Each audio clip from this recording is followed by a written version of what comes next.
Hey, welcome to another video. Today this one's going to be a little bit of mashup. As you can see, now I have a goatee. It's been a little while. So you can say, goatee or no tee in the comments. But whatever you do, hit that like button. So we're going to show you a video that I shot in the past. It shows the parts that I bought and what I was doing when I took it all apart, and then I'll come back and I'll show you what I learned. And if you have one of these Chevy, GMC, or Cadillac trucks of the early 2000s, then you'll be able to have a little bit of knowledge going into it. So I'll go ahead and give it to myself in the past, and then I'll come back and I'll show you what I did and what I learned. Alright, so started working on the front suspension on the left side first. Got it all done. It's all put back together. Came back to the right side. Started to take it all apart. And then the upper control arm got stuck onto the knuckle. So I ended up sawing the upper control arm off of the knuckle. But now the bolt is stuck in the knuckle. So I'm going to end up replacing the whole knuckle itself. And then putting it all back together. Hopefully I get all these bolts off real fast. Right now I'll show you what it looks like and what I bought. It was a little pricey because I had to go to the O'Reilly's to get it. I know they're cheaper on Amazon or whatever, but hopefully this one is really good. It looks pretty strong, but I'll show you the mess that I made, and then we'll start putting on the knuckle and everything else.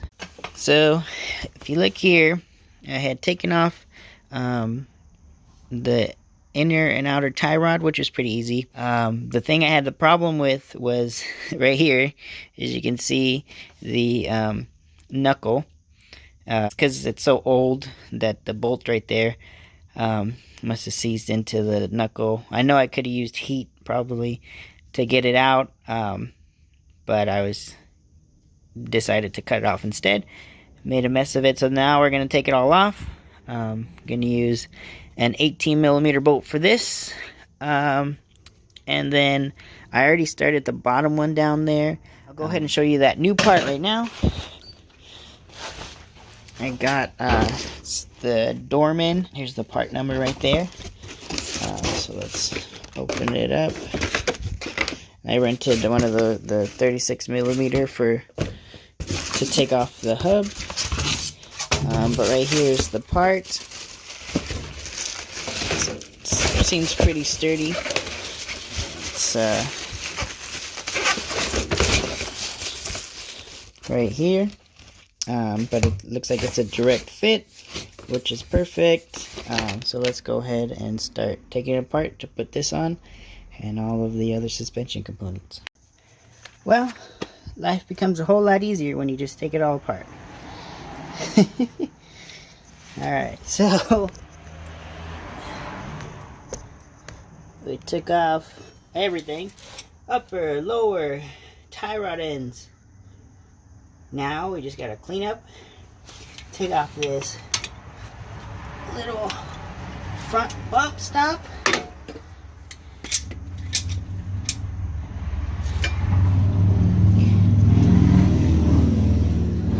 and reassemble. Here we go. As you can see, it's all put back together.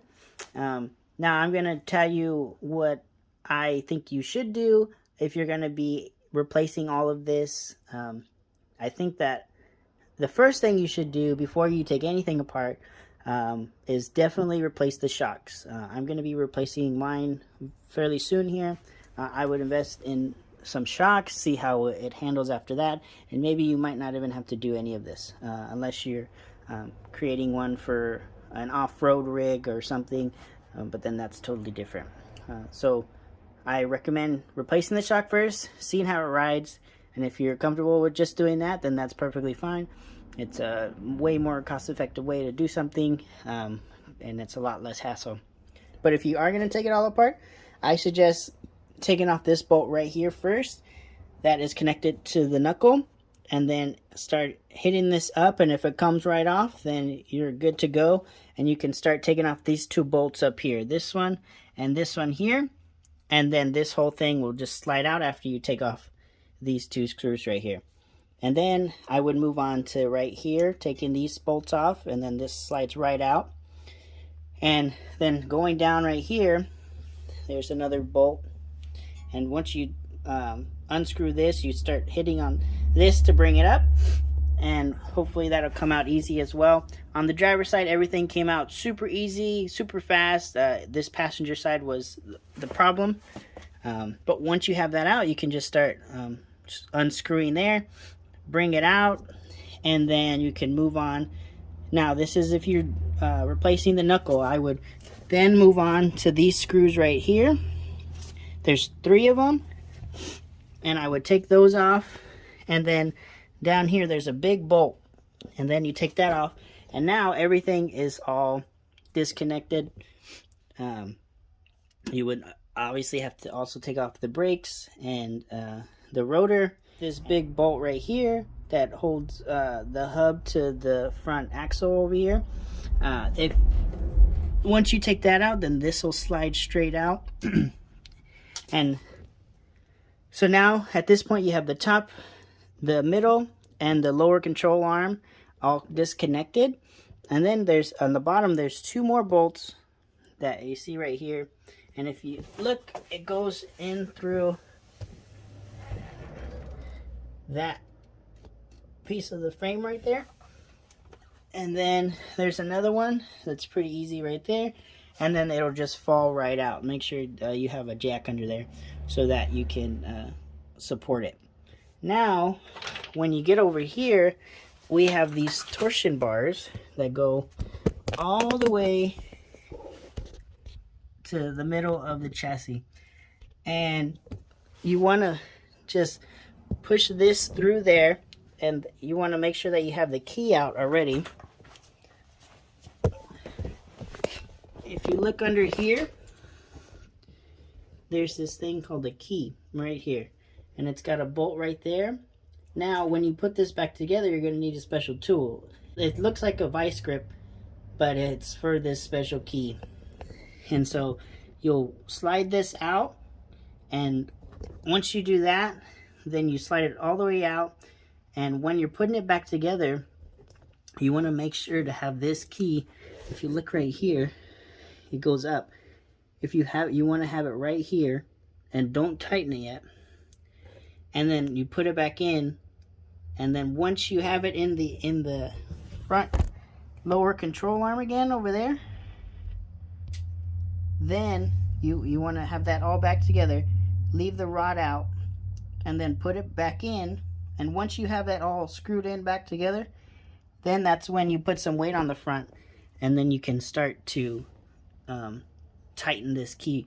The problem I had was I had it all the way up already, and once I set it down, the front end just collapsed because it needs to be tightened. So you need to have it flush with this, and then start tightening this screw back, and then it'll go all back up together. Alright, so that's what I learned. I know it was a lot of information, and there's probably some better videos out there, but I suggest just starting with the shocks and seeing if the ride is good. But if you go into that, make sure you start with the upper control arms first, and then make sure you're getting everything unhooked. And because you don't want to start moving all around, you want to go upper, and then middle, and then lower, so that way you don't get all mixed up and things start falling apart. So go ahead and start from the top, work your way down, and then pull everything out. And then I would go in reverse. Start from the bottom, lower control arm with the torsion bar and keys, put that in, and then go up, putting in the knuckle, and then the upper control arms, and I think it'll work out pretty well. Just make sure that you have an adequate amount of time.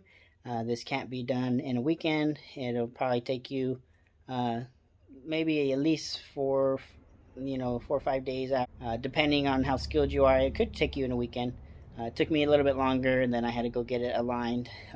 Later on, I will have a story about me taking it to Firestone and my experience there after me putting it all back together and having it to get aligned. But that'll be for another time. I want to thank you for watching. I hope you learned something today. I know it was a lot of information, but if anything, you can just go back and see what I said, and I'll catch you in the next one. Make sure to like and subscribe and share. Thank you.